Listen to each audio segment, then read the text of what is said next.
जी तो प्यारे बच्चों, कैसे हैं आप? मैं उम्मीद करता हूं कि आप सब ठीक होंगे। आज की वीडियो में बात करेंगे आपसे टेस्ट योरसेल्फ 9.3 की, और 9.3 में कौन से सवाल हैं और उनके क्या जवाब हैं, प्रॉपरली हम आपको गाइड करने वाले हैं। इस वीडियो के साथ रहिएगा। So welcome to GS chemistry YouTube channel.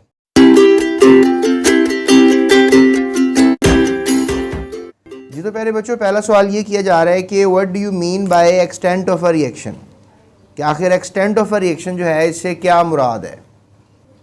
तो प्यारे बच्चों, extent of a reaction basically आप कह लें कि it's a kind of a phenomenon जिसमें हम ये पता लगाते हैं कि कितना रिएक्शन हो गया हुआ है। जैसे लेट्स से दैट कि आप ये कह सकते हैं कि जो कंसंट्रेशन ऑफ प्रोडक्ट्स है इक्विलिब्रियम पे for large extent means that greater amount of product equilibrium and vice वर्सा। तो आप ये कह सकते हैं कि कोई रिएक्शन जो है उसमें जो रिएक्टेंट्स हैं वो प्रोडक्ट्स कितने में कन्वर्ट हो सकते हैं। जैसे लेट्स से दैट कि हमारे पास ये अब एक्सटेंट ऑफ अ रिएक्शन को हमने समझना है। तो ए और बी आपस में रिएक्ट कर रहे हैं और इक्विलिब्रियम आ गया है और सी और डी बन गए हैं। अब एक्सटेंट ऑफ अ रिएक्शन हमें बताता है कि ये रिएक्शन के कितने रिएक्टेंट्स जो हैं वो प्रोडक्ट्स में जा सकते हैं। ठीक है, यानी कि अमाउंट क्या है रिएक्टेंट्स की या फिर अमाउंट क्या है प्रोडक्ट्स की, तो इसे हम एक्सटेंट ऑफ अ रिएक्शन कहते हैं। जैसे फॉर एग्जांपल मैं आपको एक लीगल एग्जांपल देता हूँ। जैसे हमारे पास ये लीगल एग्जांपल्स हैं कि अब जो कार्बन मोनोऑक्साइड है वो ऑक्सीजन से रिएक्शन कर रही है और कार्बन डाइऑक्साइड बन रही है। तो अब ये कार्बन डाइऑक्साइड जो बनी है वो देखें, उसके जो Kc की वैल्यू आई है वो बहुत बड़ी वैल्यू है, यानी कि वो 2.2 × 10⁻22 आई है। तो इस बात का मतलब आपने लेना है एक्सटेंट ऑफ रिएक्शन में। आपके पास जो भी Kc की वैल्यू होगी वो आपको बताएगी अमाउंट ऑफ रिएक्टेंट्स या अमाउंट ऑफ प्रोडक्ट्स। जैसे फॉर एग्जांपल आप ये कह लें कि अब Kc की वैल्यू बहुत लार्ज है, इट्स अ बिग वैल्यू, क्योंकि 10⁻22 है ना। तो इसका मतलब ये है कि हमारे पास ये जो मिक्सचर है, मतलब ये जो सिलेंडर में रिएक्शन हो रहा है, जहाँ पर भी रिएक्शन हो रहा है उसमें ऑलमोस्ट ऑल प्रोडक्ट्स जो हैं वो पड़ी हुई हैं, यानी कि इसमें कार्बन डाइऑक्साइड की वैल्यू इंतहाई ज़्यादा है जबकि कार्बन मोनोऑक्साइड और ऑक्सीजन की वैल्यूज़ कम है। कैसे पता लग रहा है? Kc की वैल्यू बड़ी होने से। चलें एक और एग्जांपल ले लेते हैं। जैसे हमारे पास अमोनिया गैस है, अमोनिया गैस का ब्रेकडाउन हो गया नाइट्रोजन गैस में और हाइड्रोजन गैस में। अब यहाँ पर आप देखिए -9 लिखा है, यहाँ पे 10⁻⁹। तो अब ये वैल्यू क्या आ रही है? बहुत स्मॉल आ रही है, तो वेरी स्मॉल वैल्यू। तो हम ये कह सकते हैं कि very small conversion of reactants to products, यानी कि आपके पास रिएक्शन मिक्सचर में सारे के सारे क्या पड़े हुए हैं? रिएक्टेंट्स ही पड़े हुए हैं। ठीक है, प्रोडक्ट्स आपके पास है ही नहीं, ना होने के बराबर है। तो यहाँ पे प्रोडक्ट ही पड़े हुए हैं और रिएक्टेंट्स ना होने के बराबर। उल्ट होगी ना बात ये। तो Kc की वैल्यू जब बड़ी होगी तो सारे प्रोडक्ट्स मिलेंगे आपको, और अगर Kc की वैल्यू स्मॉल होगी तो हमें क्या मिलेंगे?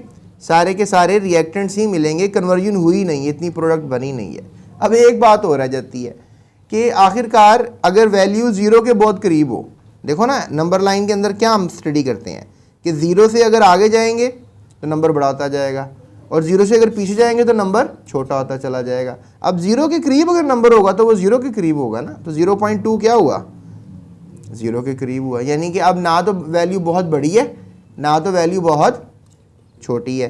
तो अब यहाँ पे आप कह लें कि आपके पास इक्विलिब्रियम पोजीशन है। ठीक है, बराबरी की पोजीशन है, इसमें आपको रिएक्टेंट्स और प्रोडक्ट्स बराबरी पर मिलेंगे।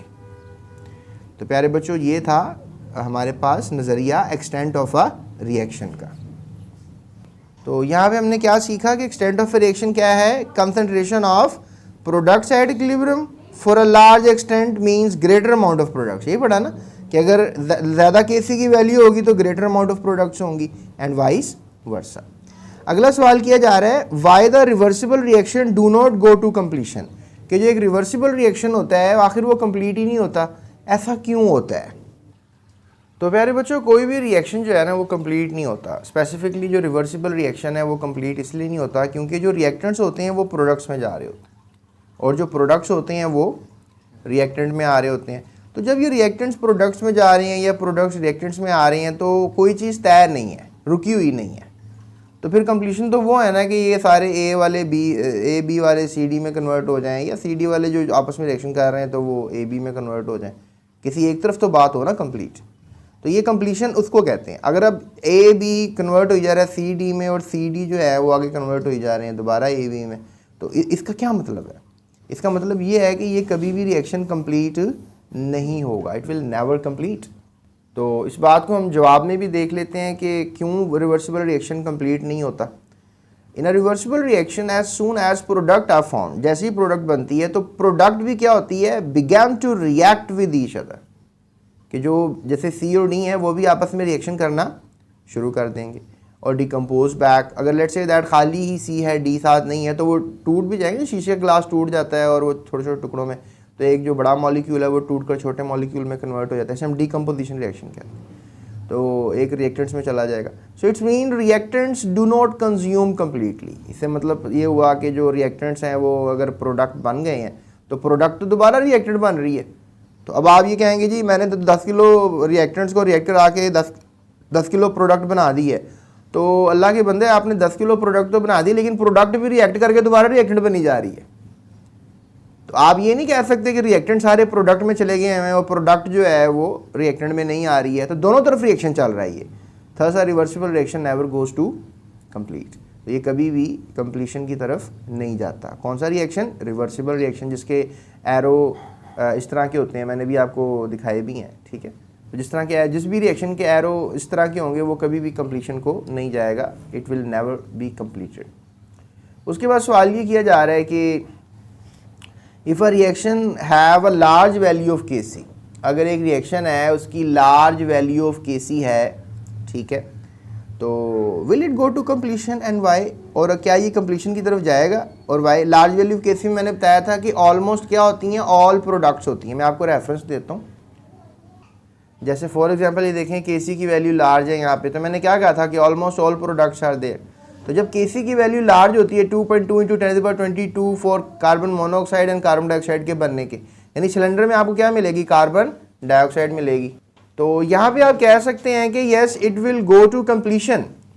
अगर हमारे पास Kc की वैल्यू बहुत बड़ी है, लार्ज वैल्यू है, तो अब देखो ना रिएक्शन में तो रिएक्टेंट्स बिल्कुल ही कम पड़े हुए हैं या ना होने के बराबर पड़े हैं और सारी प्रोडक्ट ही पड़ी हुई है, यानी carbon monoxide plus oxygen goes to carbon dioxide.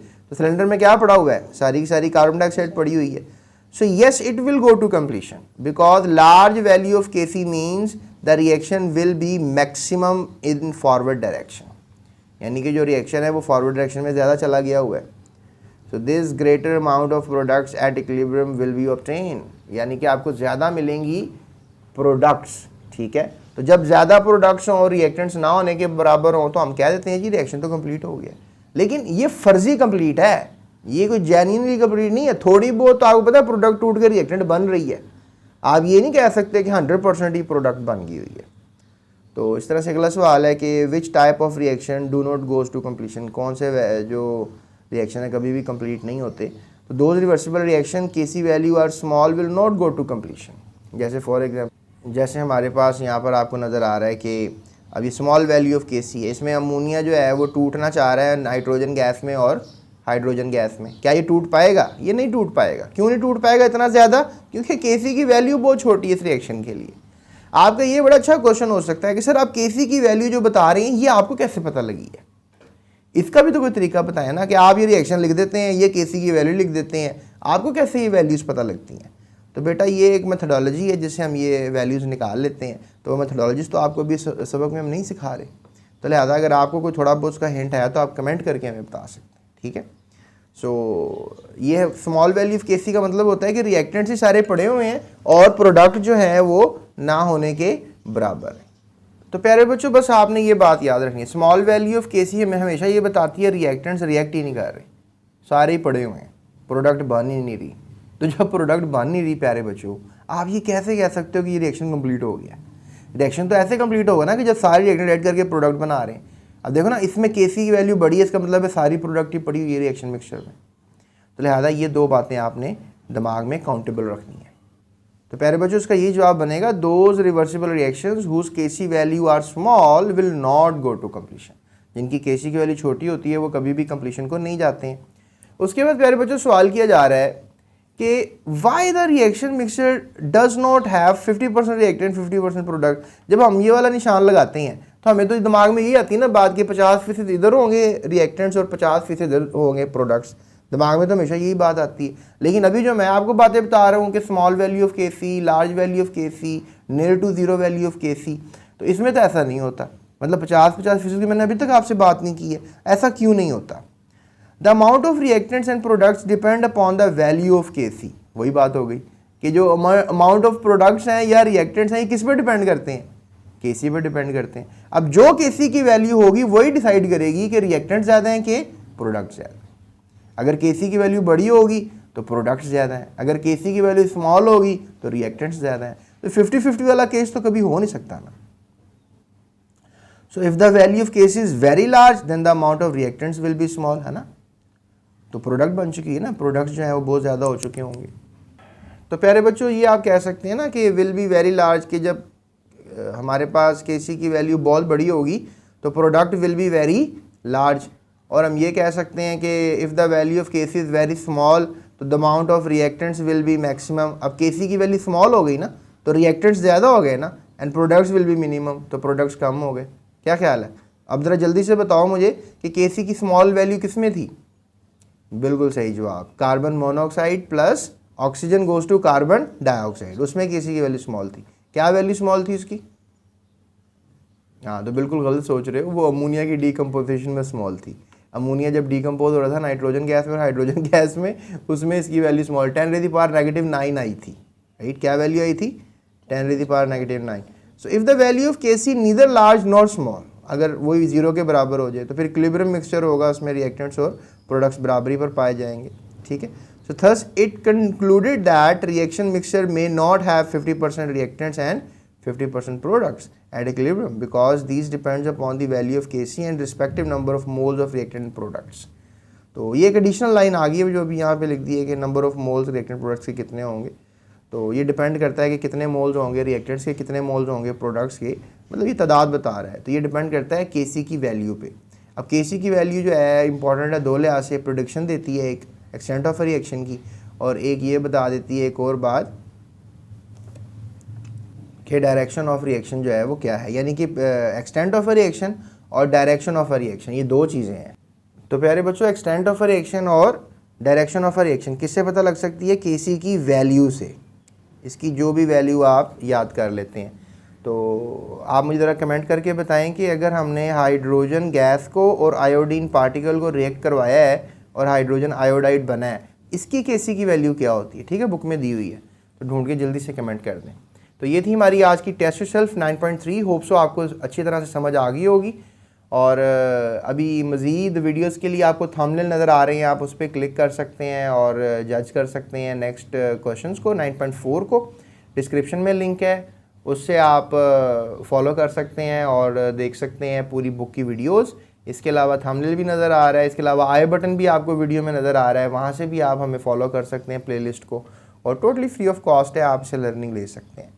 सो अभी चैनल को सब्सक्राइब लाजमी कीजिएगा, और अगर आप स्टूडेंट हैं तो इसको अपने क्लास फेलोज़ के साथ शेयर कर दें डाटे को, और अगर आप टीचर हैं तो प्यारे बच्चों आप अपने बच्चों के साथ, जो टीचर हैं वो अपने स्टूडेंट्स के साथ इस वीडियो को शेयर कर सकते हैं। So that's it, thank you so much, अपना ख्याल रखिएगा, अल्लाह हाफ़िज़।